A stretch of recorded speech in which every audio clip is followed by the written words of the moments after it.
Mario is coming out today. It's April 5th. I've decided to see it 5 times. Kind of excited for it. It honestly seems like a colorful movie. It seems fun. I really think I'll enjoy it. The critics seem... I've got a pot roast for dinner that I'm gonna eat because the movie starts in like 1 hour and I gotta be there. Because, I'm not gonna pay the freaking movie theater prices to buy a snack, alright? So the general public has, in general, been raving about how, the movie's gonna be weird because Chris Pratt's voicing Mario, even though he's not Italian, and the cast is, it's a cast. But I'm gonna go in objectively and I'm just gonna try and have a good time because honestly, I think I'm gonna like the movie. But who knows how I'll feel after the 5th time. The movie's gonna start in about 50 minutes. I'm gonna have my dinner and then go. And then I'll report back afterwards to see what my initial thoughts are. This is the pot roast I made. I know you're jealous. It was kind of lacking in salt, but I always undersalt because I'm afraid of high sodium. So I made my way to the movie theater and I felt uneasy. Not just because of the movie, just in general. I'm going there alone. I'm an adult, a big boy. And from what I can tell, everyone is either going to be with someone or they're a small kid with their family. I also got a picture taken, but I look kind of crusty and bad. Woohoo! So, I just finished watching the Super Mario Bros. Movie for the first time, and I gotta say, yeah, I liked it. The colors were very vibrant, the visuals were just really good, but I think my physical arrangements were just off. I came into the movie theater, I thought, man, I'm gonna enjoy this, but I picked the worst seats in the house. I was alone. I was the only adult who was alone in the whole movie. Everyone else were with their families or with their friends or with their kids because it's a kids movie. With regards to the movie, it was quite short. By the time it ended, I was just oh, this is it. In this Mario origin story, we find out that Mario and Luigi, they're actually plumbers in Brooklyn, New York. And when they first got introduced, I got chills, in a bad way. They were doing this plumber commercial and they were putting on these fake Italian accents when neither of them actually have Italian accents. They're just Italian girls in New York. I think they were trying to play into the Italian joke. It just kind of missed for me. This wasn't the only time I got chills. I got chills every time they would do these video game references. When they would punch up in the mystery boxes and get power-ups. And then the ding music would play. Or how they delve into the fact that for the mushrooms, you actually have to eat the mushrooms. But Mario in this universe, he doesn't actually like mushrooms, which is haha, funny, but it just feels like a throwaway thing that they included into Mario's character. Mario's beyond the video game personality. Also, Bowser sings. He has this dramatic musical performance about how he wants to marry Peach. I enjoyed the scenes with Bowser the most. They were just the most comedic. They were the most interesting. He had better dialogue. There was this part where he said to Luigi, does Peach find guys with mustaches attractive? Or does Peach find guys like Mario attractive? And the way he says it and the way the scene was just played out, I thought that was far more interesting than anything that Mario was in. Maybe it's also because of the voice. Honestly, I don't think Chris Pratt was that great of a Mario. Luigi was fine. Peach was fine. Bowser was great. Donkey Kong was kind of meh for me. He's Seth Rogen. He plays Seth Rogen. It didn't feel special. Would have really liked this movie if they made Bowser kill Mario and actually let Bowser win, let him enslave the Mushroom Kingdom. I don't know if that's just maybe an adult, but I think that would have been fun, would have been different for the world to see. I would have really liked as well if Mario ended up killing Donkey Kong. That brings me to my next point. This movie, it feels like it was trying to teeter-totter on the edge of being meta and leaning into the fact that it is a video game adaptation. So, they could have actually killed off Mario, killed off Donkey Kong, but then have them respawn like it's a video game. Like they could make us, the audience, see like, oh, they died, but then have them come back, and then we're just gonna know that, oh, there's that mechanic in this movie where they respawn. And I think that would have been really cool. I feel like it was trying to be meta, but not enough meta.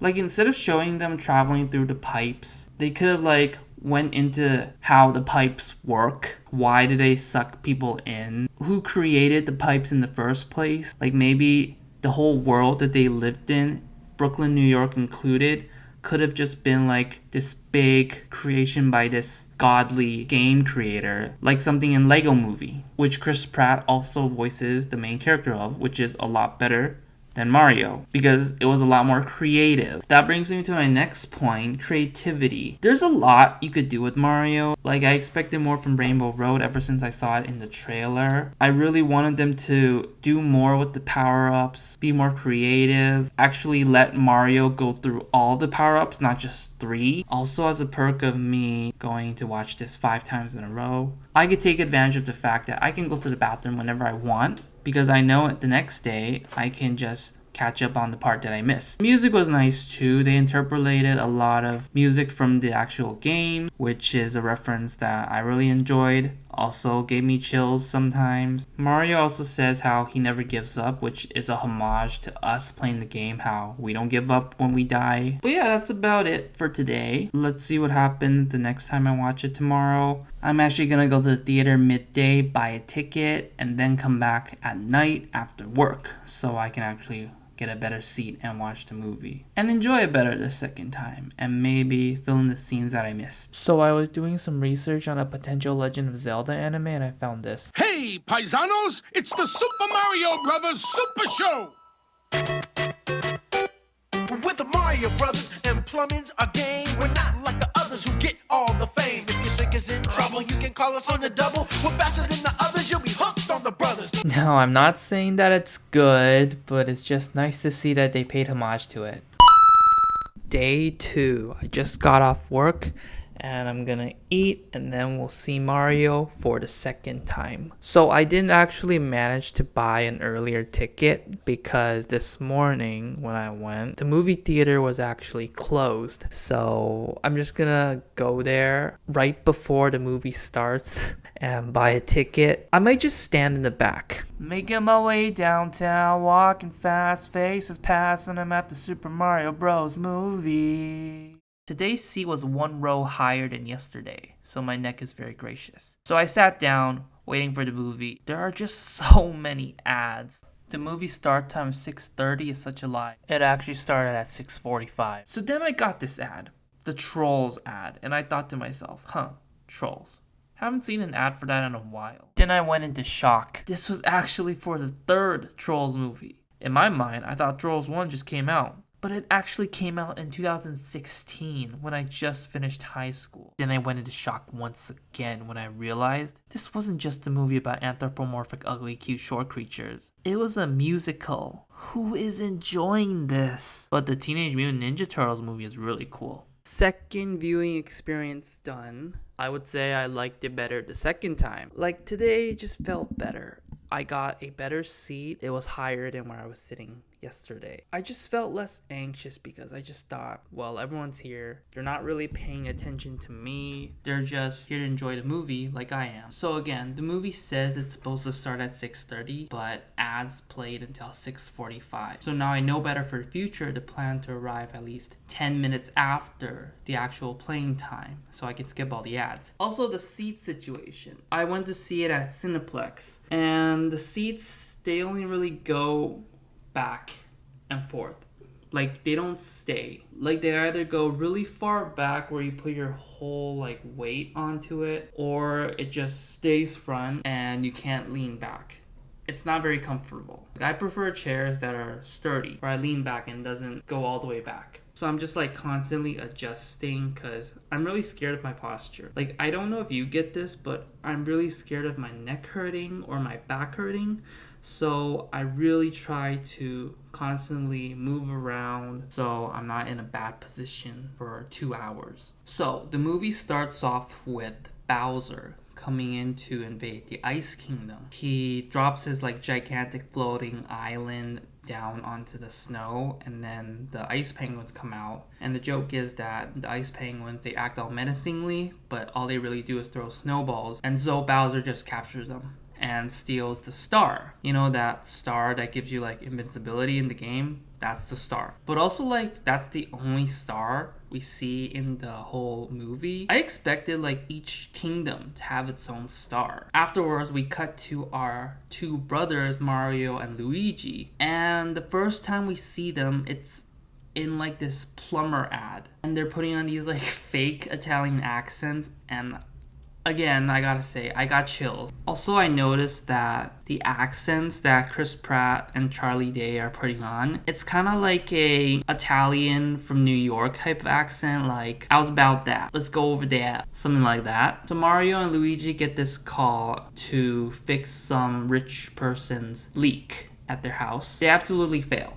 They trash the whole bathroom, and then they go home all sad and dejected. But then they see on the TV screen that there's a leak in Brooklyn. The whole street's flooded, and so they go there. But like, the water is super clean, and you're in Brooklyn, New York. They open up a sewer gate, and then they jump in the water. They jump in the water. They're not scared of any like diseases or hepatitis. They just go in the water. And then apparently it's super simple underneath New York, where it's just a big tunnel, and then the pressure wheel to turn off the pressure is like just in front of them. So they try to go to the pressure wheel and turn it off. There's no bridge. It's just a pipe. They're climbing on the pipe. The pipe breaks, and then they crash through a secret like wall cavern type of situation underneath New York, and they find this underground pipe system. This underneath pipe system eventually leads them to the game world. Mario goes to the Mushroom Kingdom, and Luigi goes to the Darklands. And I get what they were trying to do. They were trying to like show the pathways between each world, just like how you would see them in the game. These like luminescent paths that you automatically like fly through. So Mario gets to the Mushroom Kingdom. He meets Toad, and then Toad leads him to Peach. And Peach is just a badass here.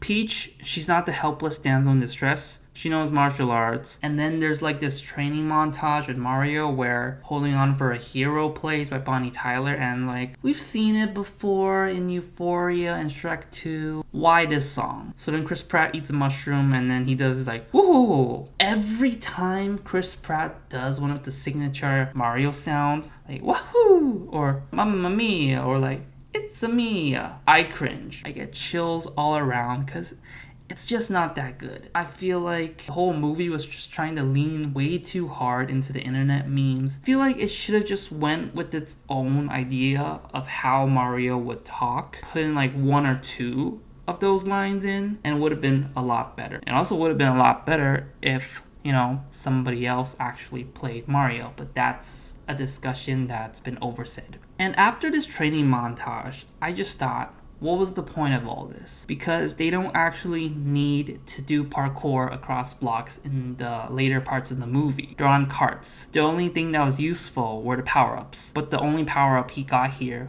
was the mushroom power-up, the boring one. He wasn't actually trained in the other power-ups. And then we get the Bowser scenes. And I just love Bowser scenes. Jack Black does a great job. He does great delivery. And these scenes, they got a chuckle out of me more than once. Like, Bowser starts singing sometimes, and he plays the piano, and he's like a musical genius. I would watch a Bowser musical. He captures Luigi. While he's torturing Luigi, he asks him like, do princesses find Mario attractive? That was a really funny line. Yeah, princesses do find Mario attractive. It's a fact. And while Bowser just interrogating Luigi, he was pulling on his mustache. And the whole time I just thought, pull the damn mustache off. I want to see Luigi's bare face without the mustache. In fact, he says he wants to kill Mario. He should have killed Mario. I wanted to see Mario dead. I wanted to see people actually die in this film. Mario versus Donkey Kong, I would have liked to see Donkey Kong get killed. Donkey Kong is also really attractive. Also, I feel like in this world, death doesn't really mean anything. Bowser kills one of his Koopas,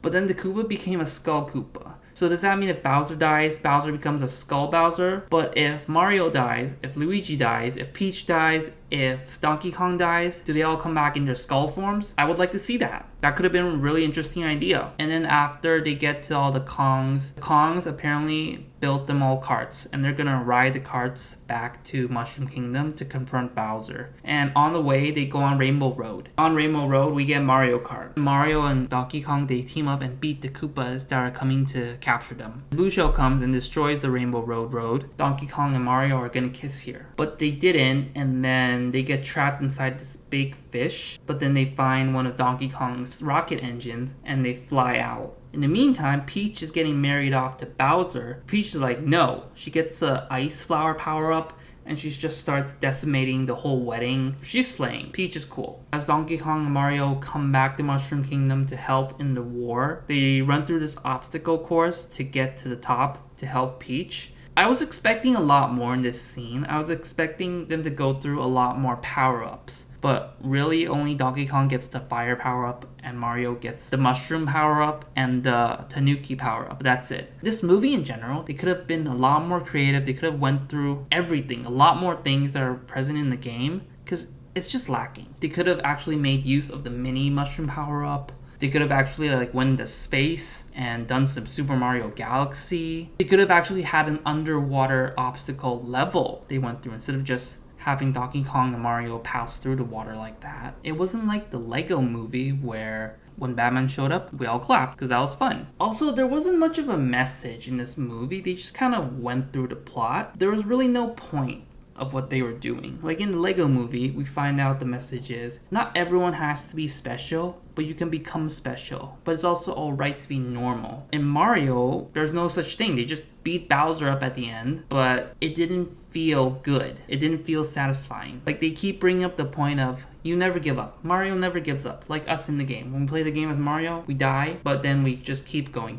Never giving up is the kind of general idea of Super Mario Bros. Keep on trying, improve every attempt. They could have done something like that with this movie. They could have increased the runtime to like 2 hours and have that be the message. Incorporate more characters, more power-ups, more locations, and that would have made it a really great movie. But yeah, that's how I felt in the second viewing. I liked it better the second time because I was feeling more comfortable and I enjoyed the visuals a lot more. Day 3. I'm a little late today. The movie starts at 2:30. It's 2:21 right now, but I learned from the last 2 times I watched that the movie starts at least 15 minutes after the designated start time. So I'm not gonna waste any time, so I'm just gonna wait. I think I enjoyed this movie the more I watch it. Even though there are a lot of flaws and I just feel empty after each viewing experience, I'm still having fun. Now, even though today is a holiday, I didn't get a chance to go and buy a ticket earlier, so I'm probably just gonna eat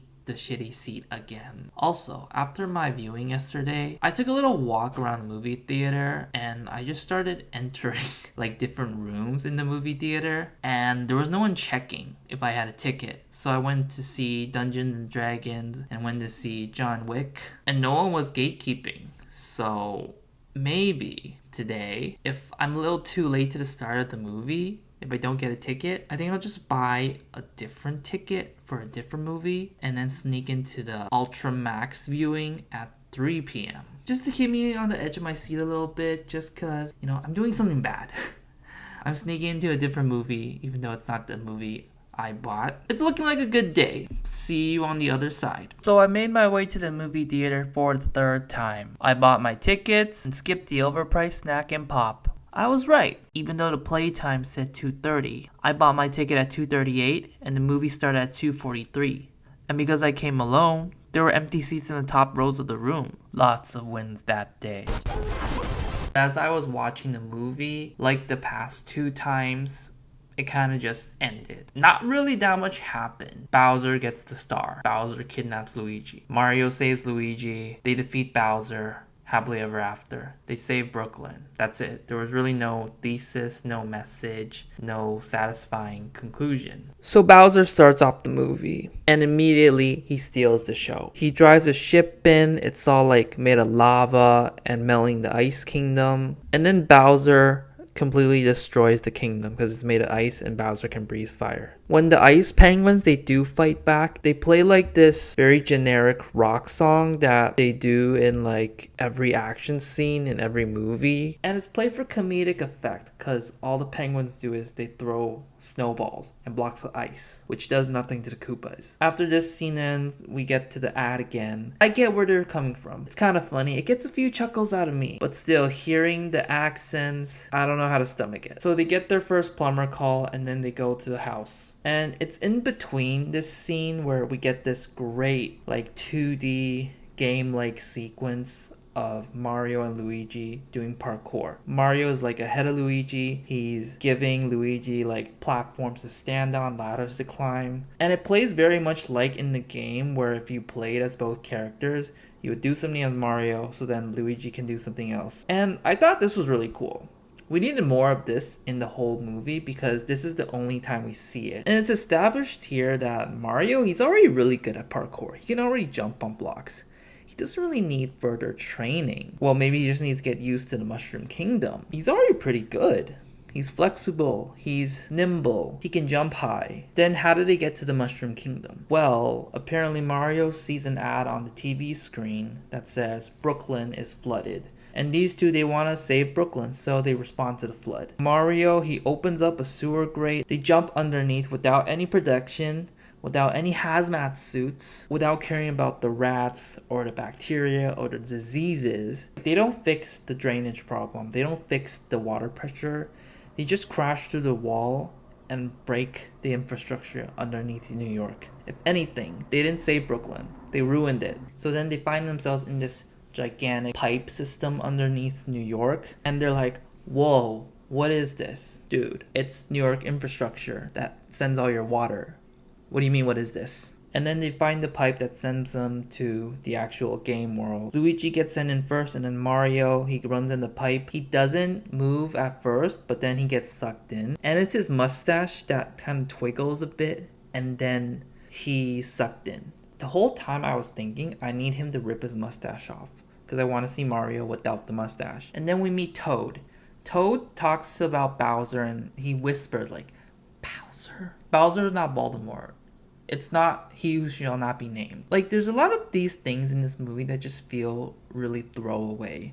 The whisper of Bowser from Toad. He's the only one who does that. Mario lands on these like giant mushrooms, but he doesn't bounce. He just flops on them. But then at the end, when he's like flying through the sky as the Tanuki Mario, he crashes through the mushrooms and gets the goo all over himself. I guess these mushrooms aren't really indestructible, but that's not really expanded upon. And then Luigi finds himself in the Dark Land, and I got kind of scared. There's a lot of jump scares, a lot of eerie music. I got startled a bit. And then Luigi runs away from all the Skull Koopas, and he finds himself in this like abandoned mansion. And this could have been a really great tie-in into Luigi's mansion. He has the flashlight, he has the toolkit, and he's scared. Now he's separated from Mario. He doesn't really have something to lean on like he's had all his life with Mario. Mario's always there to save him, but now he's on his own. But he gets immediately captured. He doesn't get a chance to actually develop on his own. We could have had like character development with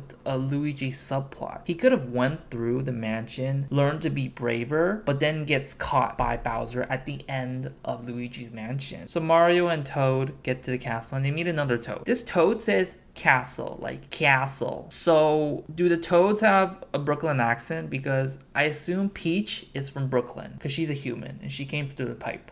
So I think she's a New Yorker, and so the way she talks, I bet all the Toads just copied her. And also, like, Chris Pratt's Mario. Is it supposed to be Italian? Is it supposed to be a New York accent? Or is he just Chris Pratt? Sometimes I'm just not sure because he goes through a bunch of different accents. Charles Martinet actually does Mario's dad in this movie, but I think he should have just been Mario. So then Peach leads Mario to this obstacle course, and she completes it. No hassle, in her dress and heels. And then she shows Mario the power-ups that they have in the games. The first power-up we're introduced to is the mushroom. The red mushroom. Mario's like, ugh, I hate mushrooms. This is also something that they put into the movie to show that, oh, let's expand upon Mario's lore. He actually hates the mushrooms, but it doesn't feel that special. So he eats the mushroom, and then he grows. And he does his first like, whoa, that Mario does. And again, I got chills. You're tying into the video game. You're tying it into his voices in the video game. What's the point? I don't know. It's not that funny to me. So then Peach announces that they're leaving with Mario to go to Donkey Kong's Jungle Kingdom. Peach says this a lot. She says, my toads. When I hear my toads, I kind of think my warts. It's just kind of weird that she says it like, my toads. I don't know. Toad is a weird word to me. Then they go on this traveling montage going through like these different lands. The water, the desert, and then I guess the flower field. This was a missed opportunity. They could have put Mario through like progressively more difficult levels like we get in the games and show it as them like traveling through each different land. That would have been cool to show that Mario, he gained a certain skill in each land that helped him to actually defeat Donkey Kong. Because how he defeats Donkey Kong is he gets a power-up, a cat power-up, and then he outmaneuvers Donkey Kong. But it doesn't feel earned. They arrive at the Jungle Kingdom. They're riding through the Jungle Kingdom on this cart. And the whole time I was just thinking, man, this place is really unsafe. There's like one lane roads. There's not a clear indication of which way is the right way. And there are no railings. And they're surrounded by water. I bet the death rate is pretty high. So Mario goes to fight Donkey Kong.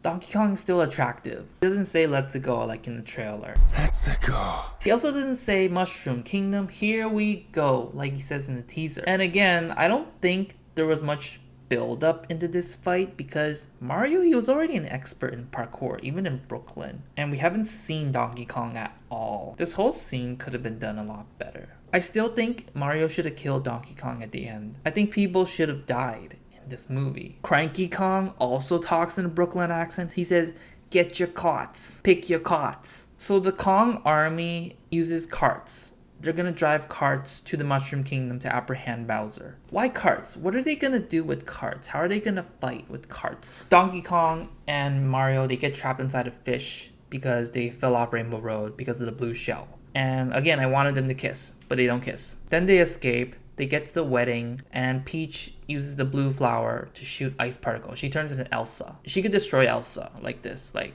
she's doing long jumps. She's doing flips and tricks in the air. She's catching spears that are flying towards her at 30 miles per hour. She could do it all. She's single-handedly saving everyone, defeating Bowser. But then she gets knocked out. And then Mario and Donkey Kong, they arrive, and they save everyone. Bowser sends a bullet bill to destroy the Mushroom Kingdom. Mario intercepts it, and then he sends the bullet bill through the pipe that he went through to get to the Mushroom Kingdom, and then everyone's sucked into Brooklyn along with Bowser's ship. And they keep talking about how they want to save Brooklyn, they gotta save Brooklyn. But no, you just caused a 9/11 to happen in Brooklyn with Bowser's ship. So Mario and Luigi, eventually they get the star, they get a power-up, and they defeat Bowser. Peach feeds him the mini mushroom so he's not as strong. The Super Mario Bros. Family, they come to greet them. They were having breakfast when the Mario group, they got re-isekai back into Brooklyn. So that brings up the question, how much time had passed since Mario and Luigi got isekai into the Mushroom Kingdom? Mario goes through like 1 or 2 days of like training montage, traveling through the lands. I think traveling through the lands maybe took like a week. And then he came back to Mushroom Kingdom. Let's be generous here. He must have at most left for a week. But then if a week passed also in Brooklyn, why were the family members not worried that their 2 boys, they were missing? So they absolutely wreck Brooklyn. And then because they wrecked Brooklyn and because they had connections to royalty, they could just move to the Mushroom Kingdom and live there. They don't have to pick up after themselves in Brooklyn. But they defeated Bowser, and everyone thought they saved Brooklyn, and everyone clapped. And that was the end. It was still fun to watch, but just the ending, nothing felt earned. I hope they become more creative in the next few movies. I hope they actually have a message. That's about it. I think I've already exhausted all of my criticism. I don't think I have much more to say in the 4th viewing, because there's not much to talk about in this movie. But yeah, I'm gonna prepare for my 4th viewing. Day 4 of watching Mario for 5 days in a row. I'm feeling kind of empty today. Like, I don't think this movie is gonna make me happier or sadder than I am right now. It's just gonna be a blip in my timeline of the day. Today, I'm actually not gonna be alone. I'm with my dad. He's gonna watch it with me. He doesn't know anything about Mario. He doesn't know what Mario actually is. We'll see how he likes it. He probably won't really care or understand, but whatever. I'm paying. To the theater!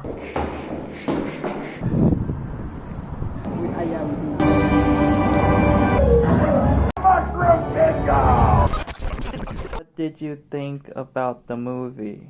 我觉得不错， What did it remind you of? 我觉得那里面那个事实上挺有意思的，有点像艾维达，好像那个就是这个那个 imagination，super 你 imagination。看得懂吗？我看得懂一些，怎么看全部的？你看得懂是一个游戏吗？是个游戏啊，你没听过 Mario？没听过。好吧。So my thoughts after viewing the Super Mario Bros. Movie for the 4th time is I have no thoughts. Just kidding. I have some thoughts. I've started to realize that the Mushroom Kingdom city is not very safe. Like, you've got these floating blocks with no safety railings, and they're way high up. So if you just fell down, you would die.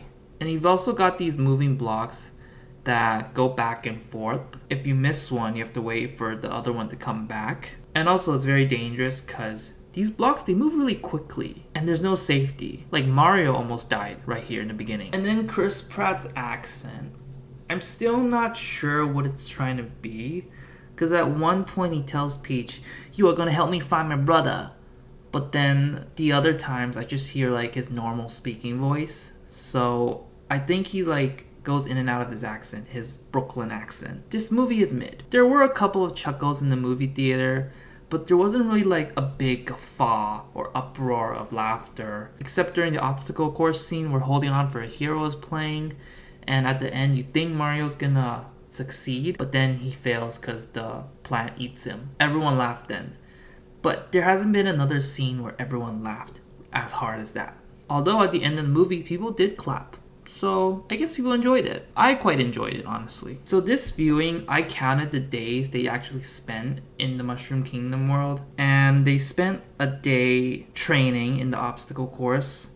And then they like spend only one day going through the lands to get to the Jungle Kingdom, so I guess it's a very small world. And then the day passed while they were go-kart racing and Mario and Donkey Kong getting eaten by the fish. So in total, I guess 3 days passed. But it's still weird that the Italian family didn't really care that their kids were missing for 2 to 3 days. Like, I thought Italian families, they were really big on the family thing. But I don't know. It's definitely not a movie worth rewatching, especially 4 times. There's really nothing new or special to pick up on a rewatch. But yeah, that's about it this time. Head empty, nothing much to say, no tears left to cry. On to tomorrow. Woohoo! It is day 5 of watching the Super Mario Bros. Movie 5 days in a row. And well, today I'm about to subvert your expectations. I'm not going to the movie theater to watch the new Super Mario Bros. Movie. I'm gonna watch the old one, the critically panned box office failure. I just want to see, what was the inspiration? What did they get right? What did they get wrong the first time? Who knows? This one might be even better. It's live action too. Well, I'm excited. This movie was pretty good. It was just a fun watch, a great camp classic, goofy villains, heartfelt heroes, and a satisfying resolution with a great message at the end. Unions are good. The acting performances were honestly really good. Bob Hoskins' impression of Mario and his acting, he said he didn't actually like his performance, but it was really good. So about the movie, you have the same like game music intro but just without the rap, and already I like the voices so much better. They really embody and go straight into the idea of Brooklyn. They all talk like Meowth. Oh no. Mario! Luigi! Building up those biceps, big boy. No. What's wrong with your eyes, Meowth? They're filled with love for you, Jimmy. So the deal with this movie is that in the beginning, 65 million years ago, in Brooklyn, the meteor that wiped out the dinosaurs landed on Earth. But instead of just putting the dinosaurs into the ground, into our fossil fuels, it created a whole parallel universe right next to Brooklyn underground, where the dinosaurs, they lived and they evolved into humanoid creatures. But they all still like hatched from eggs because, you know, they're reptiles. They're not mammals. Starting off the movie, we have this woman running around holding an egg and a rock. The rock is from the meteor that wiped out the dinosaurs. She drops the egg off at a church and leaves the rock on the egg. Then the egg hatches and a little girl emerges. The baby that hatches from the egg is actually Princess Daisy. This woman then runs away back into the sewers through the pipes.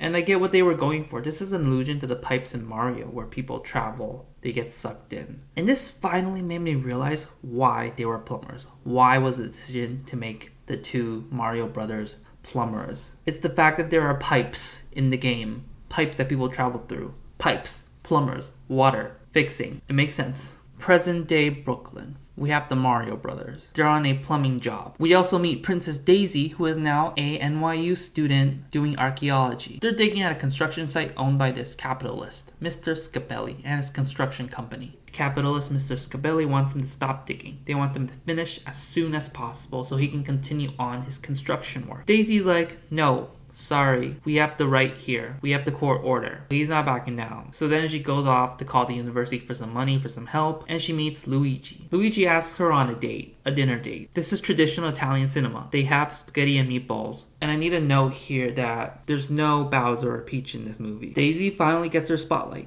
Luigi finally gets his spotlight. They were ahead of the times. Then Daisy gets kidnapped by Spike and Iggy, and she's taken to this Mushroom Kingdom universe. Now in this movie, the Mushroom Kingdom universe is actually the parallel universe where the dinosaurs still live. Now Mario and Luigi follow Daisy in. As Daisy is pulled through the portal to the dinosaur land, Luigi rips the rock necklace that she's wearing on her neck.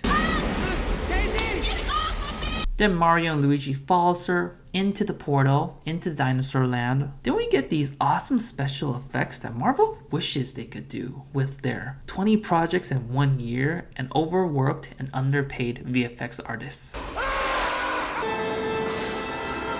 We get to the dinosaur Koopa Land, which is very reminiscent of a dystopic, totalitarian, steampunk-esque city.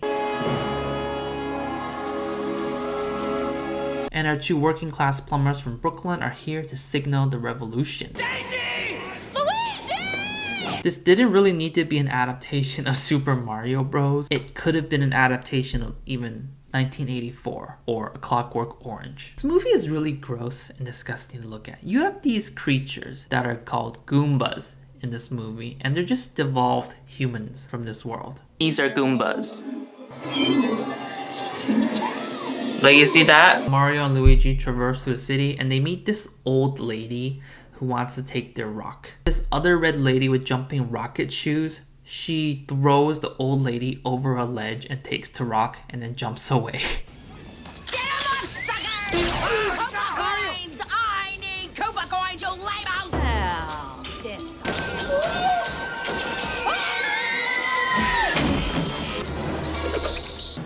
Come and get it, big boy.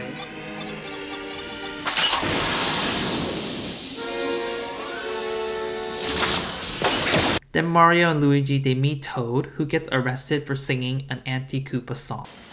Ain't got no water anywhere. Food's bad, so's the air. Got no resources in a great big stupor. All because of the evil King Koopa. You know the law, Toad. Hey, wait a minute. You can't arrest a guy by just singing a song. King Koopa is the Nazi fascist leader of this place. Mario and Luigi get arrested too because they're plumbers, and King Koopa is looking for plumbers to arrest. Then we see the prison is just this 3x3 cage pet shop, and it is a very accurate depiction of the prison industrial complex. We also find out here that Mario's last name is Mario, Luigi is actually Luigi Mario, and Mario is Mario Mario. Last name. Mario. It's Mario Mario and Luigi Mario. Wow, amazing. Cinema. Then they meet Koopa, who's pretending to be their lawyer, and he takes them to this technology chamber. He has the technology to de-evolve or evolve anything. They turn Toad into a Goomba. Our old king. You tried to get rid of him. Can become. Then they push Koopa into the chair and turn him into a Tyrannosaurus Rex, which is what he evolved from. But weirdly, it's not enough. he's still in his human form. Got it. Yeah, let's get out of here. But they bought just enough time to escape. They get into this like zany chase scene through the prison. Fireballs are being shot at them. There's this like Scooby-Doo-esque opening the doors and closing scene. And then they jack a police car and drive it. They drive it out a tunnel off a cliff, but they're saved by this elastic fungus, which is going to be very important later on. There's some great explosion effects here. Michael Bay could learn a thing or two. Meanwhile, Koopa makes Iggy and Spike smarter by evolving them with bigger brains. If I could just make you idiots smarter, you won't screw up this time. Daisy is taken to the throne room where we meet Yoshi, which is just a dinosaur, straight out of Lyle Lyle Crocodile. Yoshi is a pet of the royal family.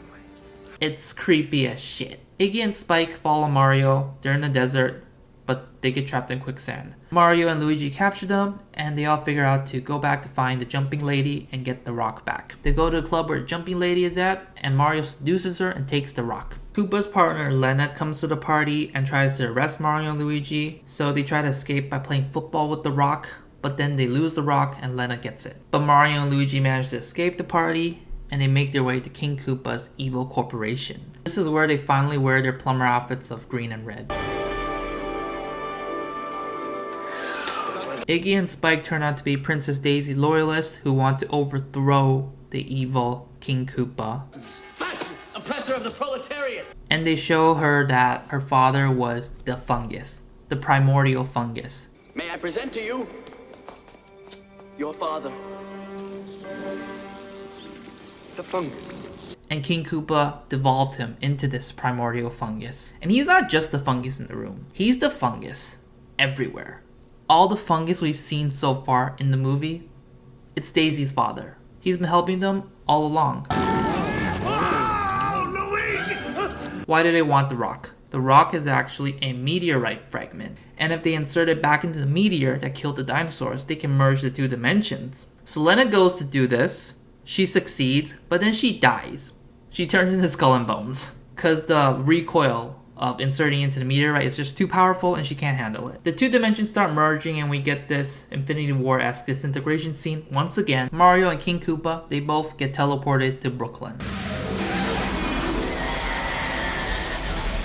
We get this shot of the Twin Towers before 9/11, so they're still there because this movie was made in 1993. It's Koopa's tower! Very reminiscent of the new movie where Mario did a 9/11 with Bowser's Castle into Brooklyn. Daisy and Luigi, they managed to get the rock out of the meteorite with the plumber skills of Luigi. I'm gonna drill it out. Give me the wheel puller. And Mario and Koopa, they get transported back into the dinosaur land. But not before Koopa turns Mr. Scapelli into a monkey. A brainless monkey that can't do anything. That can't run the company anymore. Then in the final confrontation, Mario and Luigi, they get the de-evolution guns. And they turn King Koopa back into a Tyrannosaurus Rex. But they go even further. They turn him back into primordial slime. This movie is a biology lesson. It's anti-Christian. The creationists are shaking. Daisy's father also turns back into his human form, so the fungus is gone.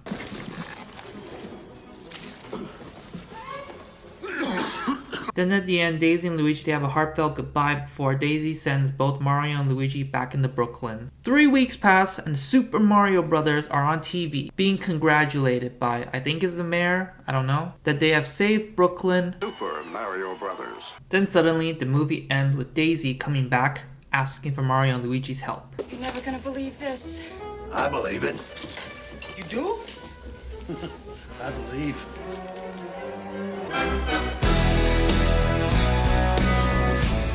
So yeah, that was me at the end of my 5 days watching the Super Mario Bros. Movies. So after a grueling 5 days of going to work and then watching a nonsensical kids movie right after for 5 days in a row, something shifted in me. I was no longer Ming. I started to say, woohoo, whenever something good happened. I started eating more mushrooms because they gave me strength. But most importantly, Nigerian princesses started asking me for my hand in marriage. But I decided to take a different path from the typical mushroom-stomping mustachioed musketeer, a more sinister route. Yo, it's Mario. It's me.